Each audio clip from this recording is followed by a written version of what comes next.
James Bay on your hometown station, KHTS 98.1 FM, AM 1220.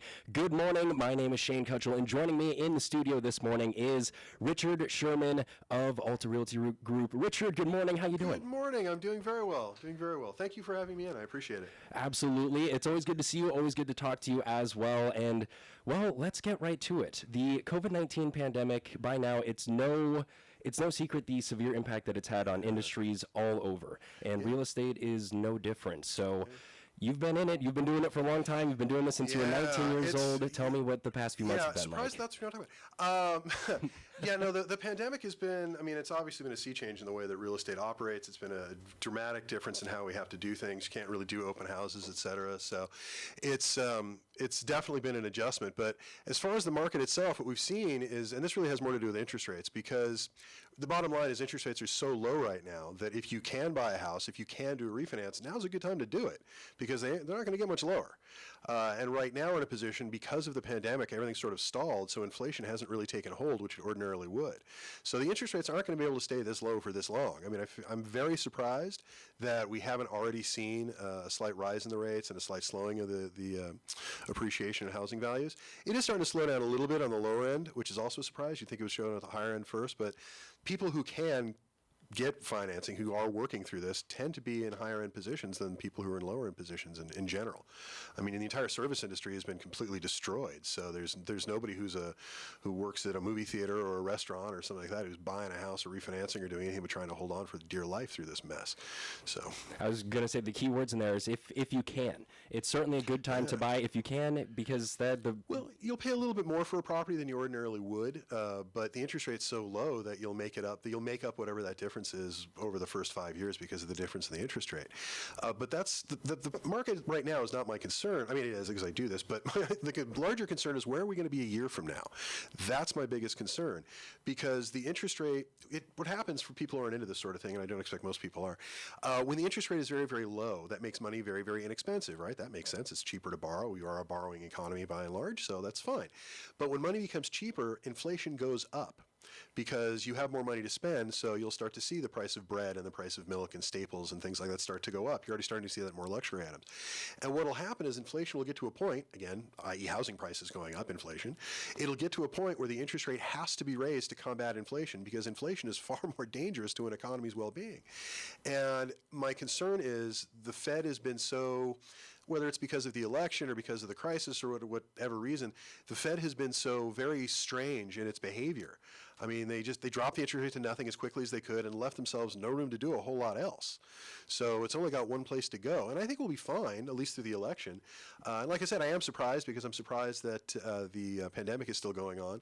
When I first started talking about this and what it was going to do to prices, I figured by October we'd start to see price easing. And it hasn't happened yet. And that's because the pandemic is still going on. We were just talking about that before we came on.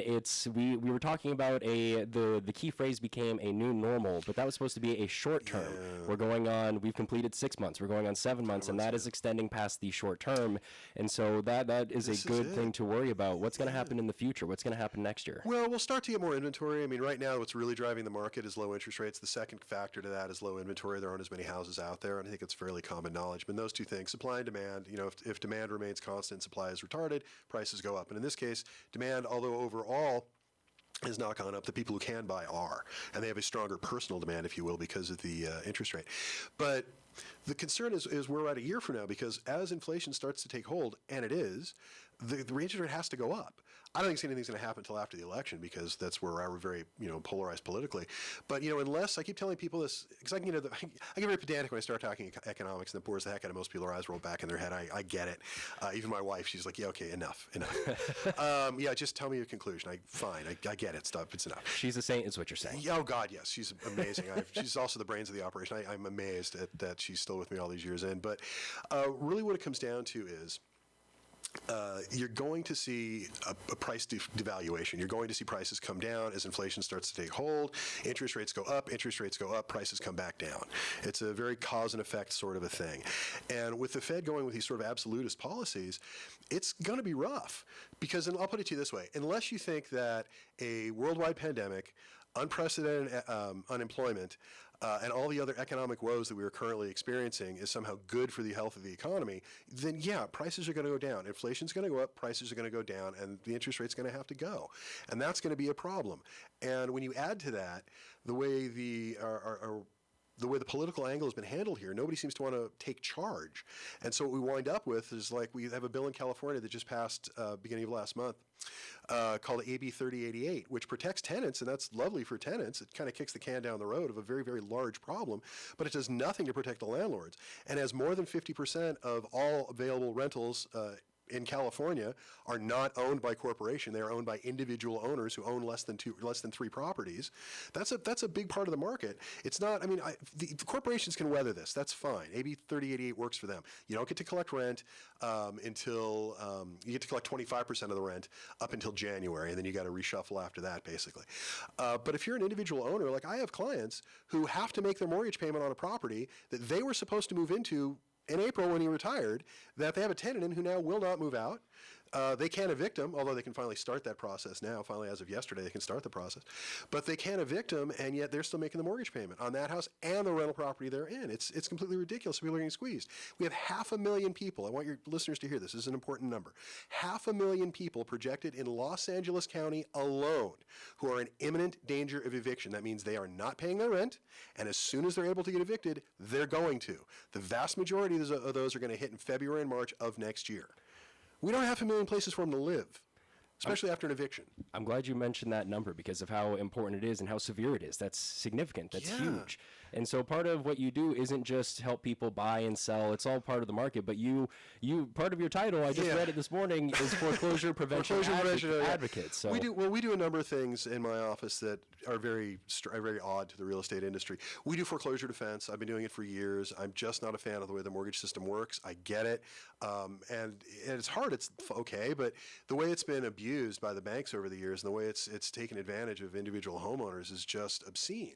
The banks seem to think that if there's appreciation in price, part of it belongs to them, as if they're somehow your business partner, which is really a horrible attitude to have. It's been pervasive for years, and their behavior is awful. And what I love about the banks is if they blow it really badly, they'll hold their hand out for the government. We'll fill their palm with money again because we can't afford to have them go away.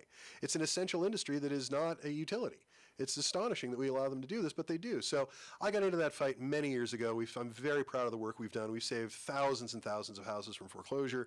There are lots of families, it's largely in Santa Clarita, but we're all over the state of California now. We take files all over the place.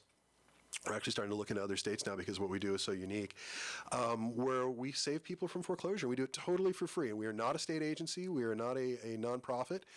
It's just it's just a pro bono part of our business, and we're very proud of the work we do. We've saved a lot of people from foreclosure. That's an incredible service to offer for free. You're truly helping people, and that's something that people certainly try. Yeah. I blame my grandmother for this. I say this all the time. I don't have the ability to walk by a house on fire and just keep stepping. I wish I did. Now, to extend the example, the metaphor, if the fire department shows up, I am more than happy to get out of the way.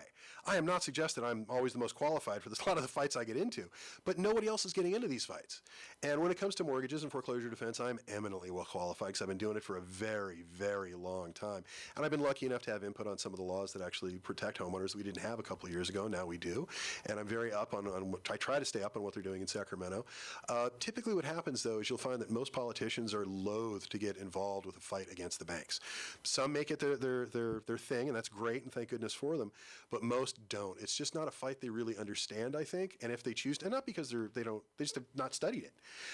There are a lot of things that a politician has to take into account, and this is just not a big red letter item for most of them. Now, if you have a mortgage that's gone bad, or if you have a zombie second, or if you have any of the many ills that we see, then this is going to be a big issue to you, and you're going to really wish that your politicians had gotten more into this, but it's just not something that's big to them. And unfortunately, the regulatory agencies have to start with legislatures, and they're not really doing a whole heck of a lot.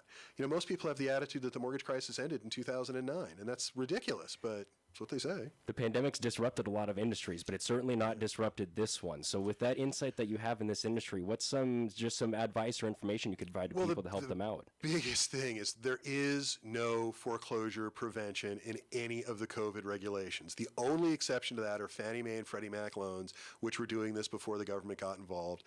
They have elected to stop foreclosing. But if you have a private money loan, if you have a hard money loan, if you have a second loan, if you have an HOA that you haven't paid, all of these other entities are still foreclosing. So foreclosures are still going on. The idea that foreclosures aren't happening during the pandemic is unfortunately a very popular myth. On a daily basis, I get people who call me who say, look, I just got this in the mail, or worse yet, I just got this taped to my door, but I thought they couldn't foreclose on me. They can't foreclose on me, right? And well, okay, yeah, they can and they will and they are, and that's why you got that notice. And you do yourself a disservice by just assuming because you thought you heard it on the news or your buddy told you or you talked to somebody sometime that time or you had a dream about it. That's a true story. That is not evidence. That is not protecting you from losing your home in the middle of a pandemic. And I think it's particularly cruel that a lot of these foreclosures are going on in the middle of a pandemic because it's kind of hard for people to relocate in the middle of all this. And and they can't, in most cases, they can't evict. But we're still seeing foreclosures. They have not stopped. They haven't. They've slowed, and that's another problem. They will come roaring back because all the ones that aren't being foreclosed on now are going to double and triple the amount of foreclosures we have going into the very near future. Well, all we did was kick the can down the road and make it much, much worse. And it just might get much worse. I'm sure There's no might. You know, I'm sugarcoating it, but that's why we have professionals like you here, Richard. And if somebody's in that scenario, how can they get a hold of you? Please call me. The easiest thing to do is just call me. I answer the phone morning, noon, and night. It's actually gone off a couple of times while I've been sitting here. My cell phone. I give out my personal cell phone. I give it out all the time. It's 661-714-1400. Again, that's 661-714-1400. And if I don't answer text, I do sleep on occasion. And I do things like go on the radio, so I don't answer my phone when I'm doing that. But if I don't answer, just text. I promise I'll call you. I'll call you within the same day. I'm pretty good at returning calls. It's kind of a thing with me. I'm very good at returning texts. And I'll be happy to help you. Even if it's just answer a few questions, I'm happy to help. Please consider me a resource. I'm here. It's what I do. Believe me, you don't want to talk to me at a dinner party about this sort of thing because I'd bore the heck out of you. But if you do have a mortgage that's in trouble, if you are worried about your situation, your financial situation, just give us a call. We'll be happy to help you out. There's a lot of bad information out there. Google searches don't usually give you all you need to know. Also, there are a lot of for-profit services that want to give free advice because they're for-profit services. That is not at all who or what we are. So please just call. We'll be happy to help you out. And we've been taking meetings virtually for quite some time now. We're able to do that. So we're able to help with whatever your real estate problems are. Just give me a call, 661-714-1400. And it's Rich Sherman with Alta Realty, and we'll help you out with whatever your problems are. 661-714-1400. And Rich, you checked every box there but one, your website. Oh, yeah. Owing to my age, I guess. AltaRealty.com or RichSherman.com. RichSherman.com is probably quicker to get to because it takes you directly to our stuff. But yeah, and it's Sherman with a Z. It's spelled S as in sugar, Z as in zebra, E-R-M-A-N. It's pronounced Sherman, but the Z just sort of, it was an H and it fell over, so now it's a Z. My grandfather's joke. Anyway, it's Rich Sherman at Alta Realty. You call me anytime. You can go to the website. You can get me through the station here as well. You can find me. I'm pretty easy to find.